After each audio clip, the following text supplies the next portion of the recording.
My name is Nasser Sheikh and I'm a Chartered Certified Accountant with Hoffman & Cohen, a firm based in Knightsbridge, London. Our today's topic of discussion is choosing the right structure for your business.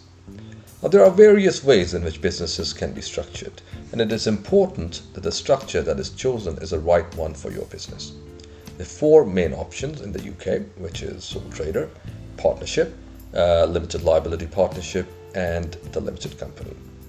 The choice of business vehicle affects the type of taxes you pay, your liability for business debts, and the legal and administrative requirements imposed on your business. It will also affect the way in which business decisions are made and the sources of finances available to the business. In deciding on the right structure for the business, it is necessary to take account of all the relevant factors and your attitude to the risk. For example, a sole trader is the simplest setup and the proprietor gets to keep all of the profits. However, he or she is also liable for all of the business debts, which is generally a put-off for many business owners. The sole trader is taxed on his total income after deducting his personal allowances. The profits of the business are not taxed separately, but form part of the sole trader's taxable income together with income from other sources such as employment or investment income. A sole trader will also have to pay Class 2 and Class 4 national insurance contributions if profits exceed the relevant trigger threshold.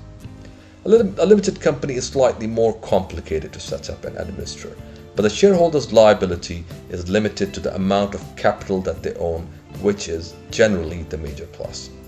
The company is taxed in its own right, and any profits that are extracted from the company will be taxed on the recipients. The tax position of the company is separate from that of individual shareholders. Now you see, it's not very easy to spend a lot of time explaining different aspects of structure of business, which is why I'm just going to quickly use an example that may better explain the difference between a sole trader and the limited company. So let's say John wants to set up his own business. He has some money to invest but does not want to risk losing his family home if the business fails. He's also keen to present a professional image to potential customers by using a limited company to help him in new business. Having considered all the factors, John decides that a limited company is a right structure for his business. Limited liability is very important to him, and he's prepared to undertake the additional administrative burden associated with a limited company in return for this.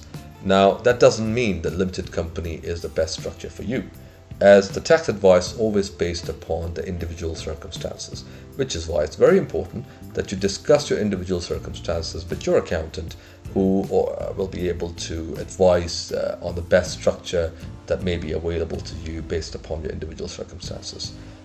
You can also drop me an email or give us a call, and I'll be happy to answer any questions that you may have.